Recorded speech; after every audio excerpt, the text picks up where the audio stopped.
This is Dr. Emily Jones. I have the opportunity this morning to be with Nicolette Smith. She's a doctoral student at the University of Illinois at Champaign, Urbana. She's working within the Department of Kinesiology and Community Health. And Nicolette, we're really excited to have you share with us some perspectives as a doctoral student, someone training to become a future teacher educator. Thanks for joining us this morning. Yeah, hi, I'm really glad to be here. So my just a little bit about my background is I did my bachelor's and master's at University of Wisconsin-Stevens Point. My bachelor's is in physical education, health education, and adapted PE. In between my bachelor's and master's, I taught K-12 um, for like a little bit. I mostly focused in elementary.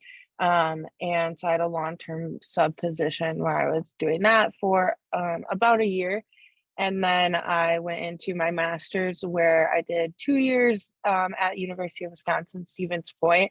There I was a graduate assistant. So I got to work within the PEAT program there, teach some classes, work with their faculty. And then that's where I really developed a passion for higher ed. And then I came to University of Illinois, and I am currently in my third semester, so the spring semester of my second year. That's awesome.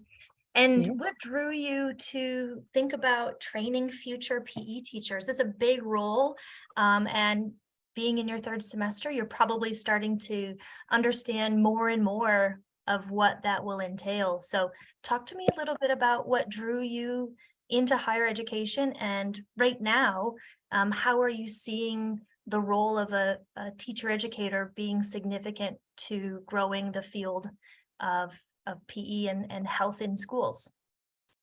Yeah, so for me, it was kind of always there as something I was interested in. I remember either my third or fourth year of undergrad sitting in my advisor's office and was like, I think I want to go into higher ed. Like, I think I want to be in a university. And she was like, why? And she's like, well, I can get you hooked up. And, she kind of guided me through it, but I just kind of took some time to think about it. I was like, well, I think my student teaching is going to be really telling. I went into student teaching. I love teaching K-12. But I always had this kind of this like pulling idea that I wanted to work with teacher educators. I wanted to help them grow and help them become quality physical educators. And so I always kind of had that push. And so I just got into my master's and I was really solidified in that. But for me, um, it's not really so much about being in K-12 versus being in higher ed. I want to collaborate with practitioners in the field. Like, I don't think that I ever want to be out of a K-12 setting completely.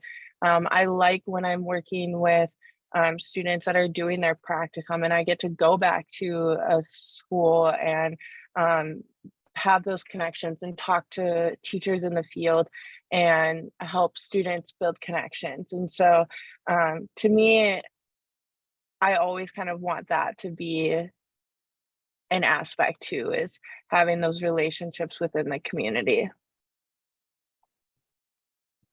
Nicolette, I think that's a really interesting perspective, that being in higher education is not versus being in K-12 schools, because there are those direct links between practicing teachers, future teachers, and teacher educators. Sometimes that gets kind of glossed over a little bit. So thanks for highlighting that. I think that's really important. Yeah. So you get to supervise and work with practicum teachers? Not a whole lot, but I've gotten to do it a little bit in my doctoral program. And so I've had great opportunities where my advisor has let me um, kind of co-teach classes as a credit for my doc program. And so I get to really um, work with a methods class where they're in the classroom, but they're also in the field teaching. And that is something that I loved so much about my master's program because I was at a teaching institution. And so for 4 semesters, I assisted the methods course where they spent so much time in the field. And we got to have such great connections with, teachers in the field, the principals in the field, and we got to have conversations and we got to collaborate. And it was cool because we did that during when the COVID shutdown too. We weren't physically with each other, but we had to find a way to still work together.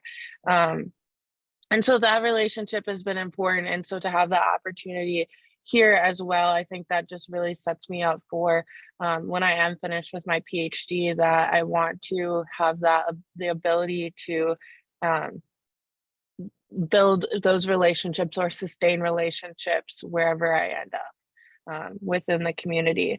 And I think for me personally, I have like those connections with teachers in the field. I see that as twofold. Like, one, I can help students, like Pete students, um, like build connections and introduce them to teachers in the field. And I get to work with them, teachers in the field, to help grow a PEEP program and collaborate.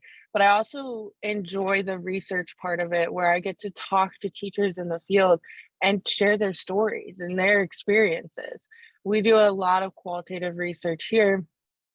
Um, and so most of the research projects that I've been on have been interviewing teachers in the field and asking them how they experience like COVID, or asking them how they are doing teaching post COVID, or how they're taking care of their own. Like, there's so many different ways where I get to share teachers' experiences. So I think having both of those as part of my career is something that I really enjoy. Those are really good points. Really good. Nicolette, from your perspective, what do teacher training professionals, so your future self, what do teacher training professionals need to know about who is being trained? So think about your pre-service teachers. What do we need to know about them as learners? And are there things that teacher educators could benefit from understanding about them, maybe some of their aspirations? What are areas that we need to be mindful of when we think about our students and our learners, that is, future educators? One thing for me that has kind of come up very recently is that I don't think we spend enough time understanding the mental and emotional well-being of our pre-service teachers. Because if we have students that are struggling while they're in their PEEP program with their own mental and emotional health, one, how are they going to be prepared to teach strategies to students that they might not have themselves? So if we're teaching pre-service teachers to teach things like social emotional learning and um, things like that, but we don't teach them the skills for themselves, that I feel like that's a gap in our PEEP programs, of we're not fully preparing them because they don't have those skills um, for themselves. And I also think that, we're seeing teachers leave the field at such high rates. We're seeing teachers experience so much burnout, um, just being overwhelmed with the position in general. So maybe there are things that we can do in PEEP programs to help prepare them for those realities that they are going to face. Um, and so I just think that, like, we need to focus on their health and their overall well-being as students, and hopefully that will help them, maybe retain in the field longer and things like that, or at least they'll have strategies to help. So I think that that's really important. Some of the things that I'm hearing you say really is humanistic, right? And Yeah. student-centered, student-centric.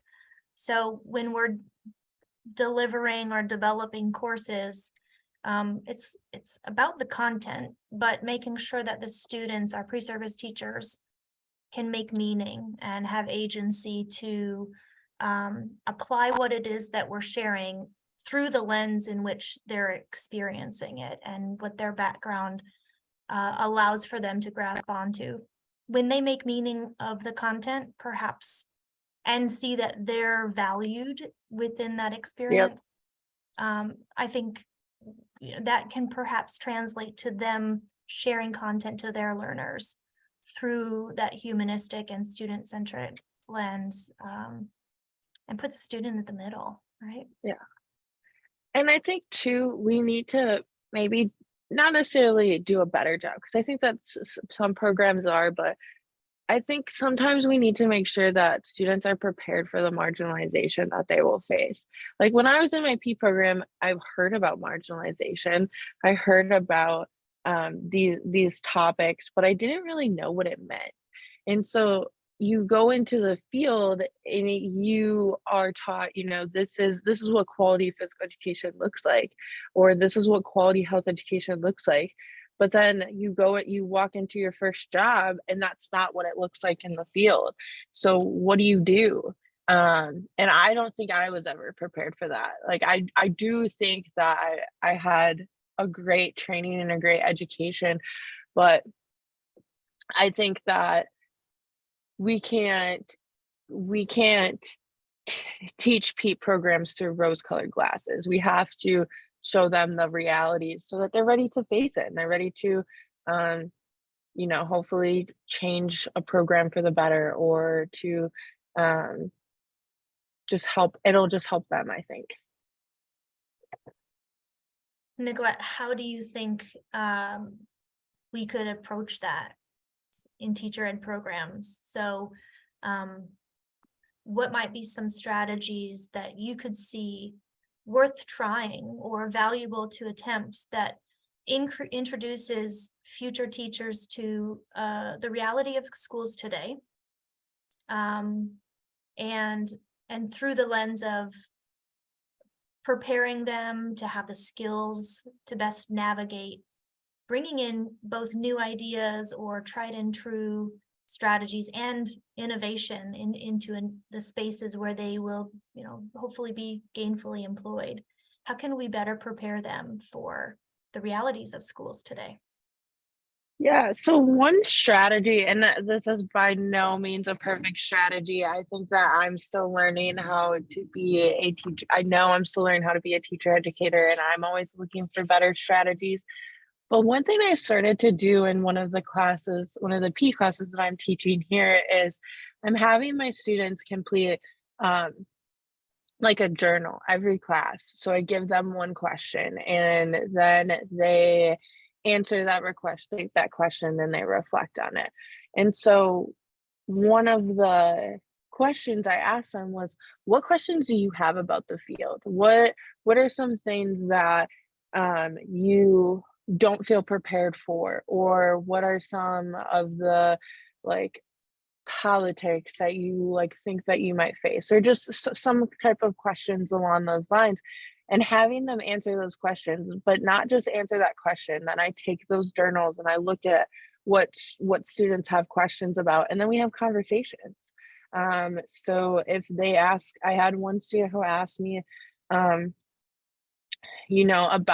about pay, so we had a conversation about that. We had a real conversation about that, what it looks like. And they ask, so I asked them what they want to know too. And then I think that can be a really good way to allow them to ask what they don't know, or to make them part of that learning process.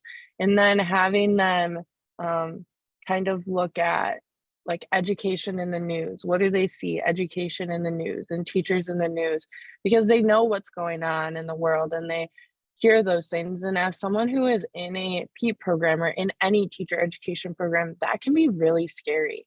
And that could make you question if that's the field you want to go into. So I don't think that in our teacher education programs, we should brush over those things. I think that we need to have those conversations, because we would be doing a disservice to our students if we're not really, if we're just kind of avoiding what's going on in the world today.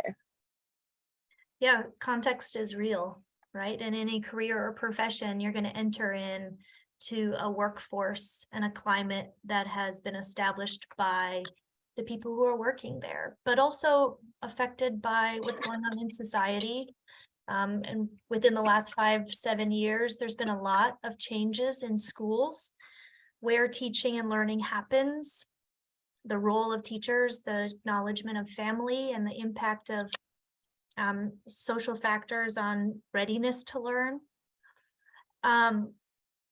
Something that you said struck me, which is quite interesting. It sort of draws us back to when you introduced yourself and acknowledging that the value of learning, the students have learning in schools, and that's those practicum experiences, and you having the opportunity to learn and grow in talking to teachers and principals. I wonder if the activity that you just described, right, where students can become natural and embrace their natural curiosity, in addition to that conversation that you get to have with them, how amazing would it be to have voices from the field? Either people who they get to interact with within your region and surrounding area because of practicum, or beyond.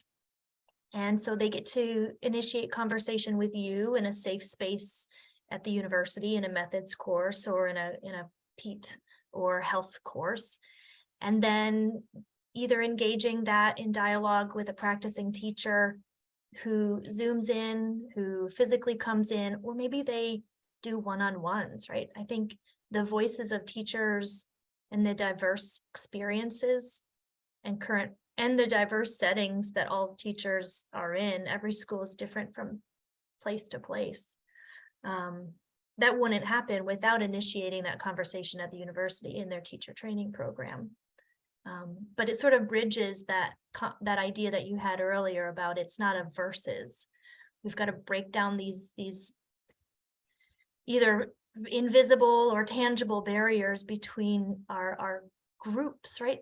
Training teachers and practicing teachers, and learn from one another in more intentional ways. Yeah, and I remember, I think back to my own PETA experiences, and I mean, I did practicum. I did a lot of practicum. I think we had to do 120 total hours or something like that. So it felt like a lot. But until I was student teaching, I never really engaged in a lot of conversations with those practicum teachers. Like, just kind of went in, did my hours, did my observations. And it wasn't because I didn't care. It was just like, maybe I was nervous to strike up those conversations or to ask like questions like that. But when I was in my student teaching, I would have conversations, and I don't think that students should be waiting until they're in kind of their culminating event of their program to have those conversations. I think that having those conversations with administrators and practitioners in the field is so important very early on. And so I think about that a lot as something that I wish I had done more. So What if we were to dream a little bit and redesign what practicums look like? yeah, I think that I definitely think that there's room for improvement, and I don't see a lot of the practicum that the students do here, but I did get to see a good part of what practicum they did in my master's. And, there was, teaching involved, there was observing involved. And I think that having, and I think there's value in seeing different teachers, but I think that there's so much value in not just observing them, but like getting to know them and having conversations. And because it's relationships that you're building, and even if that's not a school or district or state that you end up in later, that's a connection of, we can share materials or we can talk when we see each other at conferences. I think that the more relationships you have of people in the field, that can't be a bad thing. So I think establishing relationships early on is um, probably more valuable than what I think it gets credit for or or how much I see it. That's a really good point about establishing relationships early. So let me ask you a two-pronged question about establishing relationships. Okay. So I'm going to have you think about what advice would you give an undergraduate student or someone who is a mid-career, but they've decided they want to shift into a professional career of teaching. So they're going to maybe do an alternative route to teacher certification. What advice would you give them about what you just said, establishing relationships with practicing teachers early? How might they do that during, but then beyond the formal experiences that they're provided with? And then I'm going to ask you about how you, as a future teacher educator, might go about building relationships with practitioners and others who are within our field. So what do you think? Advice for someone who's considering being a teacher about relationships. How do they do that? What are some tangibles? Yeah, I would say like go into schools, be in school. Like you can volunteer. I just got an email today that that you can volunteer at a local elementary school and you can volunteer for like recess duty. So like be in schools. Like you don't have to um like go and ask teachers if you can observe their classroom and then have conversations. I think that it's just really important. Also, social media is so important, is like very relevant today. I am in like multiple different groups of teachers um and you can also just send an email, like, send emails and talk to teachers. Um And then, I obviously, I think that, like, conferences and networking are super important. That's where you meet a lot of people, and so, when I was in that's something though that's something that I guess I didn't fully understand when I was going through my P program, is I was kind of under the impression that, when you get a job in the field, you'll always be able to go to conferences, like, but I talked to a lot of teachers and, their schools and their administration won't pay for them to go, and so then they're paying a lot of money out of pocket, or they're not approved to have time off to go to conferences. So I almost saw that conferences were a given, but the reality that I see is it's more of a luxury if you get that opportunity to go. And so I think that that should be how we change that. I guess I don't know, but I think that that's something that should be changed because conferences should be accessible to everyone. They shouldn't be a luxury. And so, because that's like one of the best opportunities to talk to people and to build relationships. So I think that we kind of need to change that to make conferences more accessible to people. I think that that's important.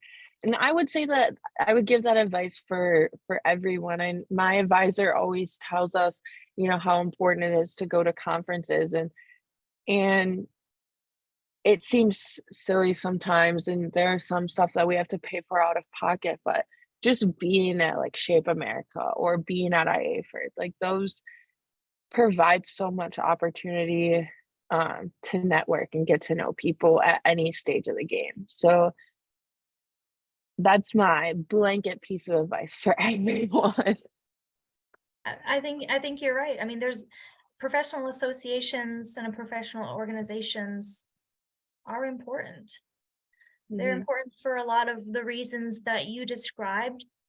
It also has the potential to not just for insert or practicing teachers or those who are training to be teachers, but to build those social networks, those professional learning communities, even if it's just once or twice a year where there's a physical meeting, but then those ongoing relationships for being vulnerable. I'm struggling with this part of my curriculum, or these types of students' experiences are new to me and I don't know how to best address it to meet their needs.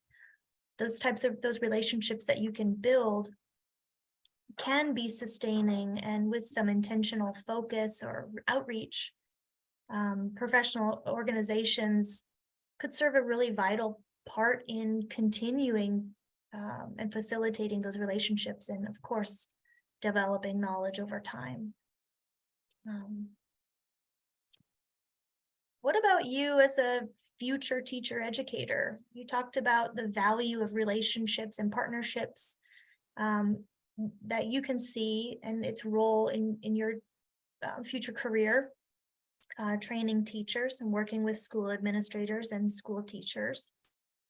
What have you learned about building those partnerships? What if they don't exist already when you get to a university setting? Yeah, I mean, I've kind of learned that they're pretty crucial for a lot of different reasons. Number one is it does nothing but benefit your students to have those relationships, and to get them in real schools. I am teaching a class right now where I'm giving students an opportunity to like teach a lesson, but they're teaching it to their peers, which is great. They're still teaching something, but it's not the same as teaching students. And as much as I can tell college students to act like second graders for an hour, like it's not the same. It's not real life experience of being actually in the field doing it. Whereas when we have relationships and we can have them in the field, either observing, it's so important. So for me, but I also think like someone, an in-service teacher can, you know, be some.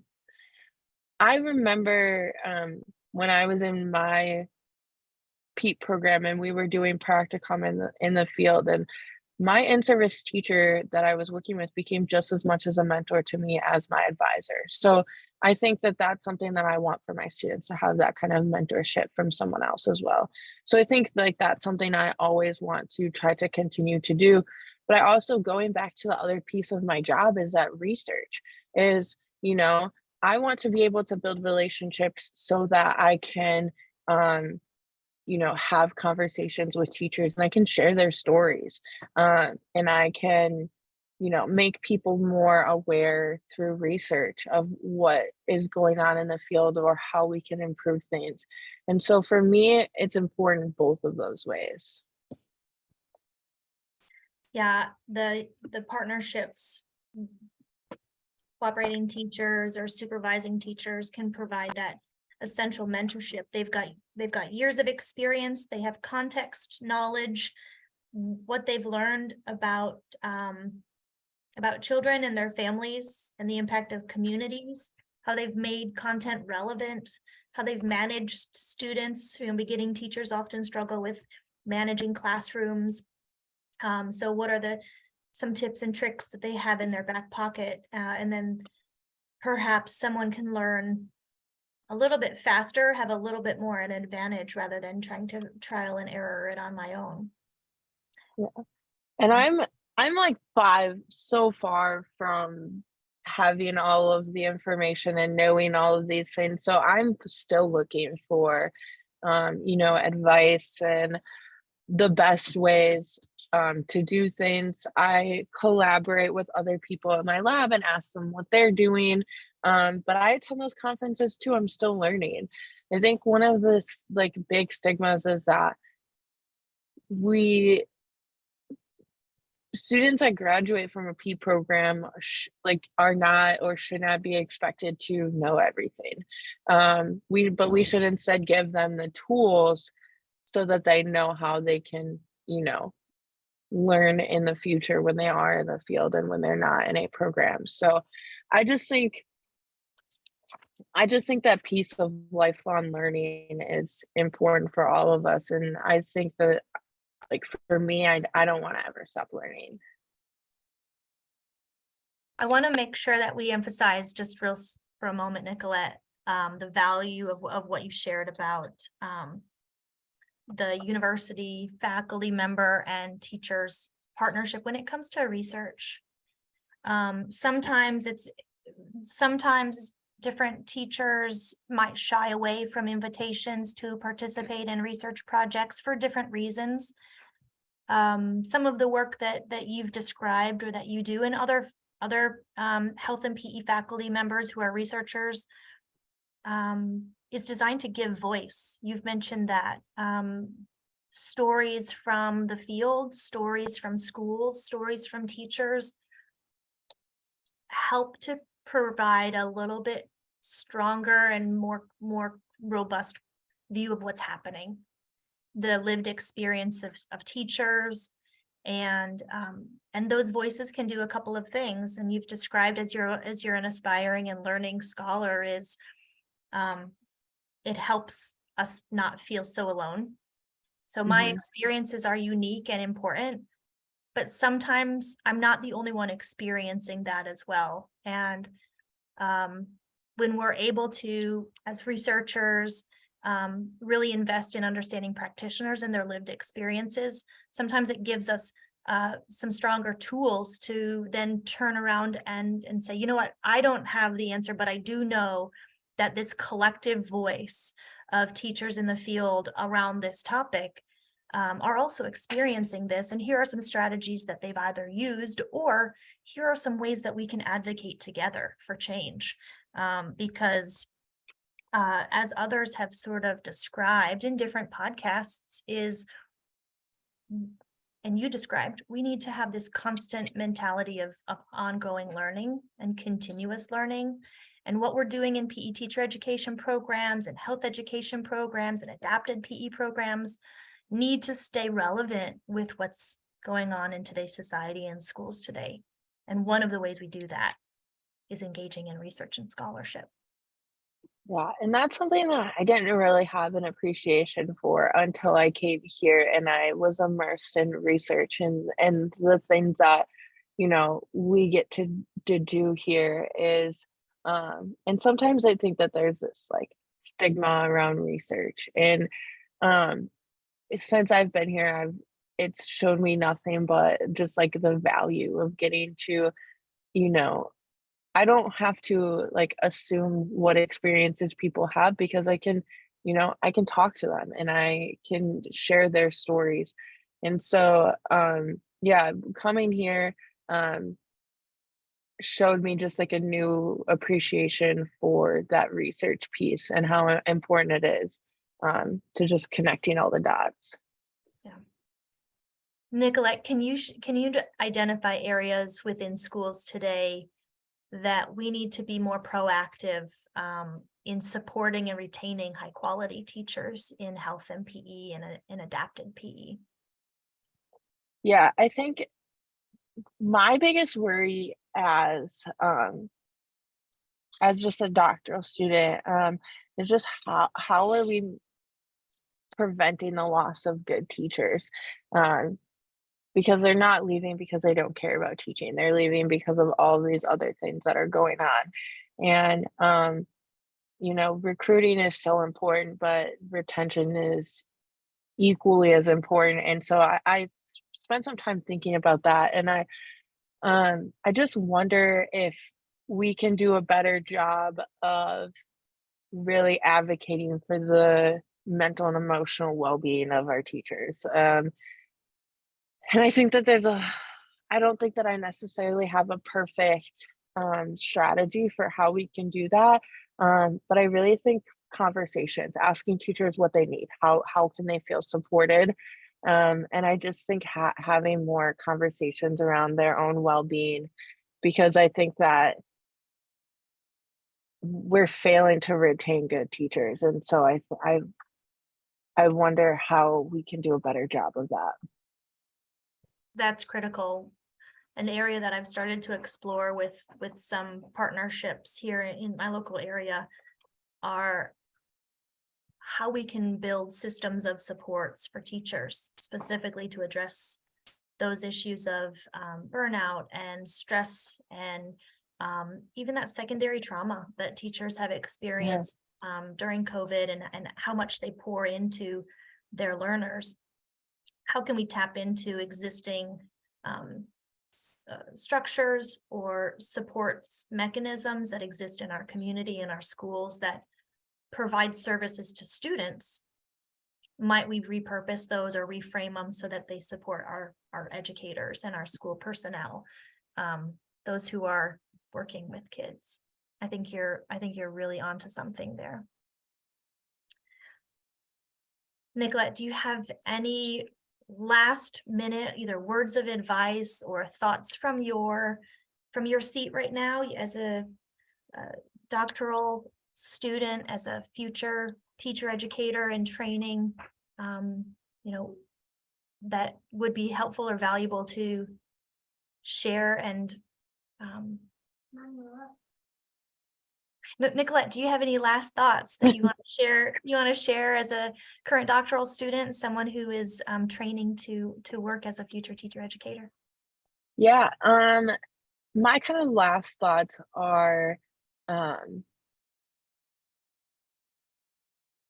I don't think it's talked about enough how important the job of being a PE teacher is, and how important like working in PEEP programs and all of this is. And I love that I get to come here every day and still learn. I love that I get to come here every day and interact with students that want to be PE teachers in the field. So sometimes education can seem like a scary place, but I love it. I love interacting with students. Love when I get to be in the field. And so I just think it's so valuable. And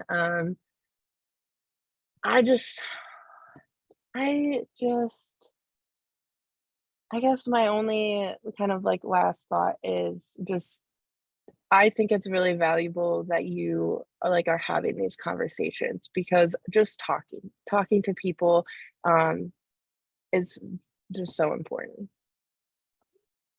Well, we value your time, and I'm excited to see the impact that you're both currently having and will have in future generations of PE professionals and educators who are making a valuable contribution to kids in the community. So thank you for the work that you're doing and your investment in growing yourself and understanding the complexities of schools and what it takes to create healthier communities. So Nicolette, thank you for your time, and I'm excited also to see how others might be inspired from what you've shared today.